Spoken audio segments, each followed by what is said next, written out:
The night the rumor began, it spread through Athens like a spark landing on dry grass. They said there was a place, a walled garden on the edge of the city, where a teacher promised pleasure without consequence, where young men and women walked together after dark, where the rules of the polis dissolved as soon as the gate closed. They whispered that inside, the air itself felt different, freer, dangerous, intoxicating.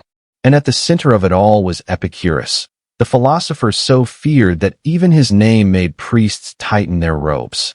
But the truth was stranger than the rumor, because Epicurus' idea of pleasure was nothing like the world imagined. It begins with a single, chilling question. Why would a man who preached pleasure live more simply than a wandering monk? You're standing in front of the garden now. The sun is sinking. The stone walls glow gold, and a thin trail of smoke curls above the trees. Inside, a group of students sit in absolute silence, waiting. Not for a feast, not for indulgence, but for something far more dangerous, a philosophy that threatens kings, priests, and the entire structure of ancient society. Because if Epicurus was right, then the things people feared were illusions, and the things they worshipped had no power. The garden gate slides open. A young student, thin, barefoot, eyes sharp with hunger, steps out. He looks at you as if measuring whether you're worthy to enter.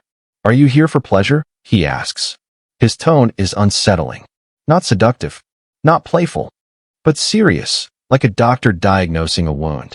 Behind him, the soft, level voice of Epicurus echoes through the leaves. Pleasure is the absence of pain. Nothing more, nothing less.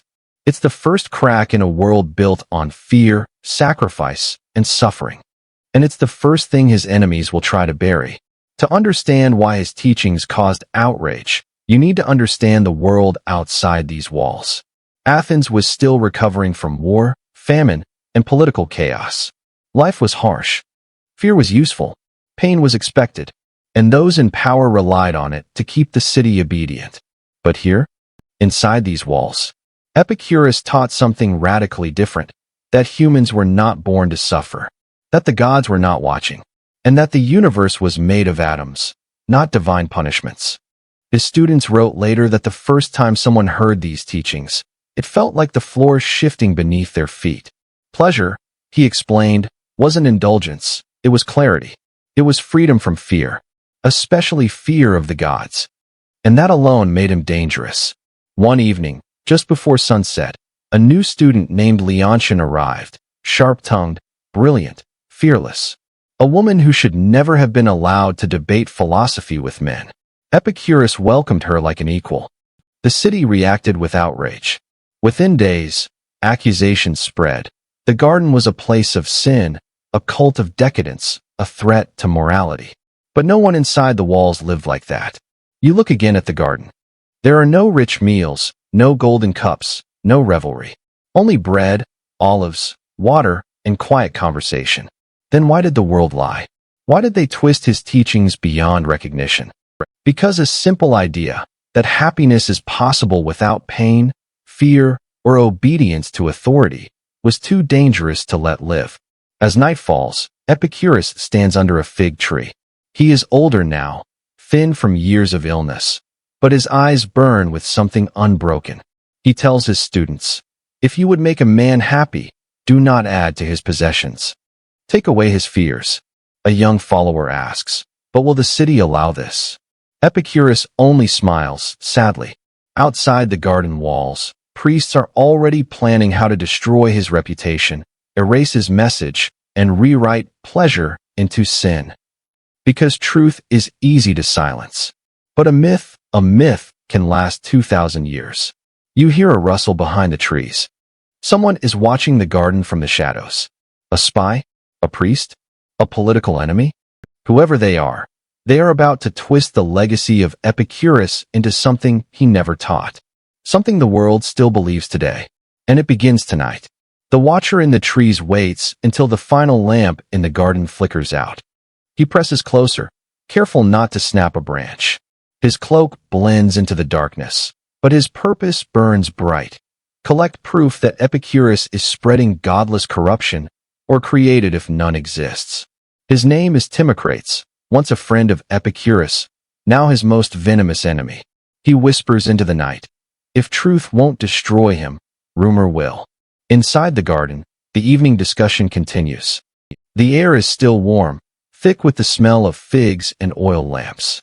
Epicurus sits cross-legged on the ground, looking less like a leader and more like a gentle physician of the mind. "Fear," he says softly, "is the deepest poison. Men drink it every day and call it wisdom." A student asks, "But if there is no divine punishment, what guides us?" Epicurus smiles. "The simple pursuit of ataraxia, freedom from anxiety. Nothing leads to greater pleasure than a peaceful mind." You watch them, men and women seated together, debating, questioning, laughing quietly with no hierarchy, no rigid rules. It is strange how peaceful it feels, and how threatening that peace is to the world outside. Because in Athens, women speaking philosophy was scandal, questioning the gods was treason, and living without fear was a challenge to the entire political order. Timocrates sees none of this. Or rather, he refuses to. He needs a headline, a sentence, a weapon. So he creates one. The next morning, Athens wakes to a shocking claim scratched onto a public tablet. Epicurus teaches lust, gluttony, and the worship of pleasure above virtue. The words drip like venom. You hear citizens muttering as they pass. He dines every night on luxury. He seduces his own students. He denies the gods and calls it wisdom. None of it is true. Epicurus eats bread so dry it cracks, drinks water without wine, owns almost nothing, and refuses gold from wealthy admirers. But lies travel faster than truth, especially lies about pleasure. And Timocrates knows that if you change the meaning of one word, just one, you can destroy an entire philosophy. The world begins to hear pleasure and imagine sin, indulgence, vice. No one hears the real meaning, the quiet, steady hum of a life without fear. Days pass. The accusations multiply. You stand once again before the garden gate. This time, angry voices surround it. Merchants, priests, politicians, they shout insults, throw stones, spit curses. Teach virtue, not pleasure. Corrupter, enemy of the city. Epicurus doesn't appear.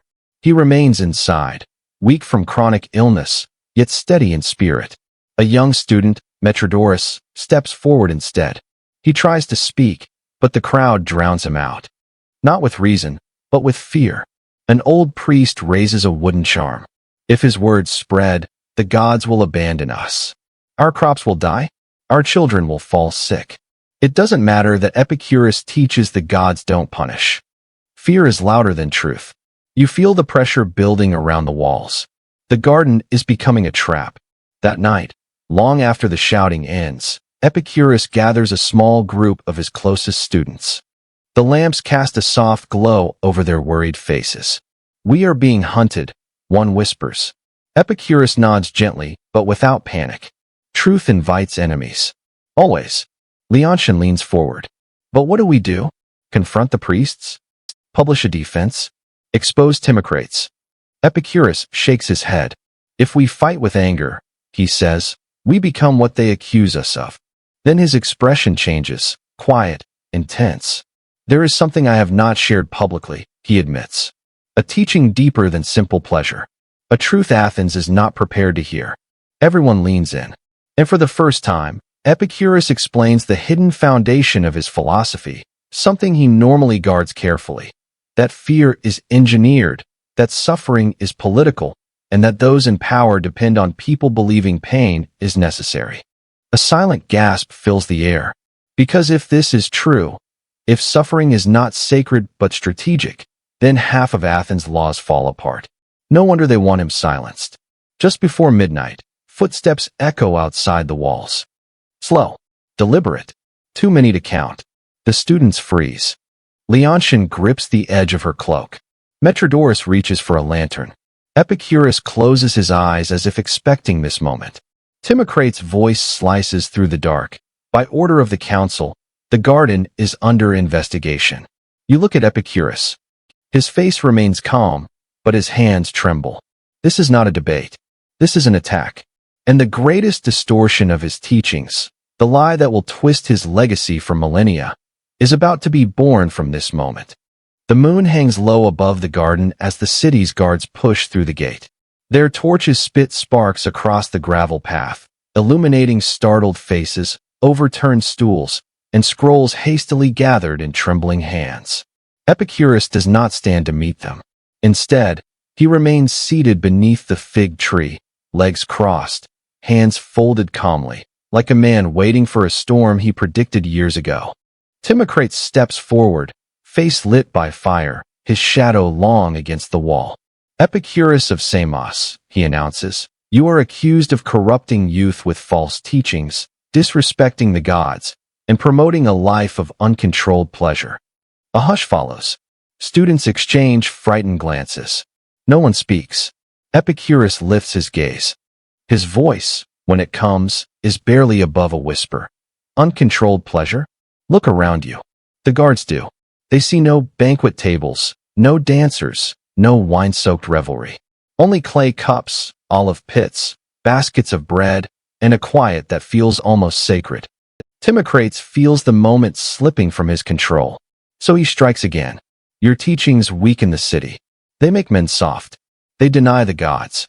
They promise happiness without obedience, pleasure without sacrifice. The word pleasure hangs in the air like smoke. Twisted, poisoned, weaponized. Epicurus rises slowly, each movement stiff with pain. His illness gnaws at him. He has suffered for years from kidney stones so severe they could cripple a stronger man. Yet he stands with an eerie calm. Pleasure, he says, is not indulgence. It is the absence of pain. A guard mutters under his breath, confused. Another lowers his weapon slightly. But Timocrates steps closer, eyes burning. You teach people not to fear the gods. Epicurus meets his gaze. I teach people to stop fearing lies. The next days unfold like the slow tightening of a rope around the garden's throat. Priests demand that Epicurus retract his teachings. Politicians whisper that his philosophy encourages rebellion. Merchants fear that if fear collapses, the temple economy collapses with it. And at the center of it all, one rumor grows louder than the rest. Epicurus encourages sinful pleasure. Leontian storms into the gathering hall with a tablet in her hand. They're rewriting everything, she says, voice shaking. Timocrates has published a scroll describing your philosophy as, she stops, disgusted, as drunken excess, as secret feasts, as corrupt orgies. Metrodorus curses under his breath. They paint us as animals. Epicurus only sighs. They must make the lie larger than life, so the truth becomes too small to notice. He gestures toward a simple clay bowl. Do they see this? Bread and water. That is my feast. That is my luxury. That evening, the course students gather again, huddled by the dying fire. Epicurus looks older than he did even a week ago, his illness worsening under the weight of stress. We cannot win by competing with their noise, he says softly. Our only hope is understanding what they fear most. Leontian answers first. They fear women who speak freely. Epicurus doesn't deny it. Metrodorus adds, they fear a philosophy that doesn't need temples. Again true. But Epicurus raises a hand. No. What they fear most is this. That pleasure does not depend on them. Silence. They cannot control men who do not fear the gods. They cannot manipulate men who do not fear pain. They cannot rule men who choose simplicity over ambition. He takes a slow breath. If pleasure is simple, the powerful become unnecessary. And that is the truth Athens cannot accept. 1 week later, a decree is posted at the agora. All citizens are warned against the garden of Epicurus. Its teachings are immoral, dangerous, and leading to social decay. You feel the shift instantly. Strangers avoid you when you walk in the city. Merchants refuse to sell to known students. At night, stones are thrown over the garden wall. Epicurus tries to encourage his followers, but the strain shows. His steps grow slower. His voice grows weaker. Even laughter in the garden becomes rare. Then, late one night, the unthinkable happens. Timocrates returns, this time with scrolls. Dozens of them. He throws them at the garden gate. Your reputation ends tonight, he spits. The scrolls burst open on the ground. Inside are lies so wild, so exaggerated, so seductive to the fearful mind, that you understand instantly why history will remember them instead of the truth. They describe Epicurus as a glutton, a seducer, a man who encourages pleasure above all else, including morality. The crowd eats it up, not because they believe it, but because they want to believe it. Epicurus steps forward, trembling but unafraid. The torches cast a halo of light around him. He looks exhausted, defeated, but not broken. He whispers, "They have made pleasure into a sin." Timocrates smiles. "No, we have made you into one." And with that, the final strike falls. Athens begins preparing a legal case that could exile Epicurus forever. But that is not the real danger. The real danger is that the world is starting to prefer the lie over the truth he lived and died for. Athens awakens to turmoil. A new decree spreads across the city like wildfire. A formal charge prepared against Epicurus, accusing him of moral corruption, impiety, and the teaching of dangerous pleasure. But beneath the official language lies something darker, a coordinated attempt to erase a man's life work by warping a single word. Pleasure. A word so small, yet powerful enough to destroy him. You return to the garden at dawn. Mist clings to the earth, woven through the olive trees like ghostly thread. Students move silently, collecting fallen branches, repairing broken pots, sweeping away the stones thrown in the night. The garden feels wounded. Epicurus sits inside his modest study, really nothing more than a small room with cracked plaster walls and shelves packed tightly with scrolls. His shoulders are slumped, breath shallow. His illness has grown fiercer, gnawing at him from within. But his eyes still burn with the same quiet fire. Leontia kneels beside him. "The council will summon you soon." Epicurus nods weakly. "I expected it." "You shouldn't go," Metrodorus insists. "They want a spectacle. They want to humiliate you." Epicurus answers softly, "They want fear. If I refuse, I give it to them." You see the tremble in his hands, the price of living with constant pain. Yet he refuses to let it become an excuse. He would rather walk into danger himself than see his students suffer. But the danger is no longer just political. It is philosophical. 2 days later, the council calls Epicurus to stand before them. The chamber is crowded, priests in heavy robes, politicians in clean white chitons, and citizens hungry for drama. Torches line the stone walls, flickering shadows across tense faces. Timocrates stands beside the magistrates, wearing the smirk of a man who believes he has already won. "Epicurus," one council member says sharply, "you claim pleasure is the highest good. Do you deny that such teaching encourages lust, gluttony, and vice?" Epicurus steps forward, leaning heavily on a wooden cane. His face is pale, but his voice steady. "Pleasure, honorable council, is not excess. It is not indulgence. It is the gentle state in which the soul feels no fear and the body feels no pain." He places a hand against his chest. "The pleasure I speak of is health, friendship, freedom, and peace." Timocrates laughs coldly. "Beautiful words hide corruption." Epicurus turns to him. "Then walk into my garden, Timocrates. Look at my life. I eat less than a soldier. I sleep on a simple mat. I own nothing of value. Does that look like corruption?" Murmurs ripple through the chamber. The council shifts uneasily. Timocrates slams his fist against a wooden table. "You twist meanings. You deny the gods. You poison youth. You teach comfort instead of strength." Epicurus replies, "Strength without peace is merely another form of suffering." Then he lifts his eyes to the crowd.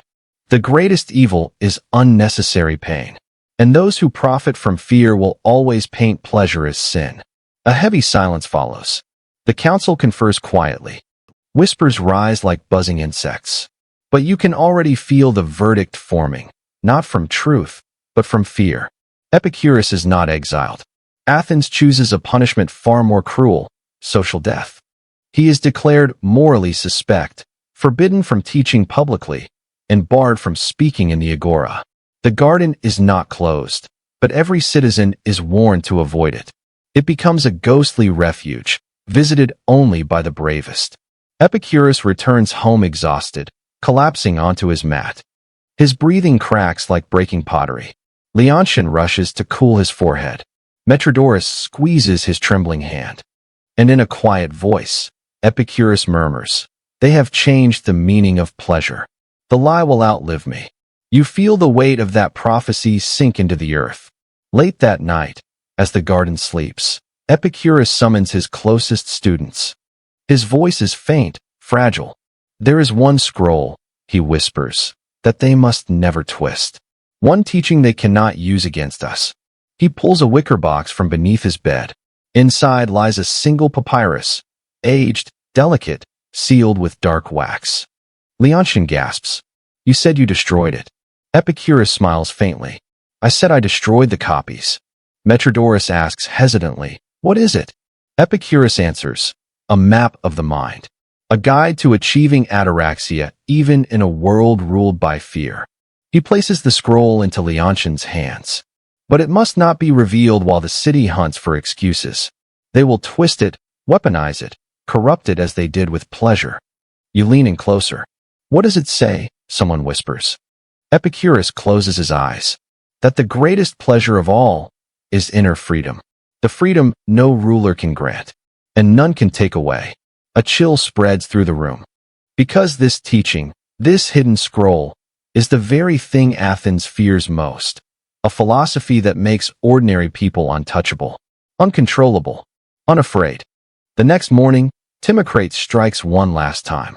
He publishes a massive work titled Against Epicurus, filled with accusations, distortions, and vivid tales of excess that never happened. He describes banquets, orgies, gluttony, and hedonism, attaching the name of Epicurus to every invented sin. Athens devours it. And in that moment, the lie becomes larger than the truth. Epicurus watches the city turn its back on him. But he never curses them. He never retaliates. He never abandons his philosophy. He simply whispers, "History will choose its version of me." Outside, thunder rumbles across the sky. A storm is coming, not to the garden, but to the story of Epicurus himself.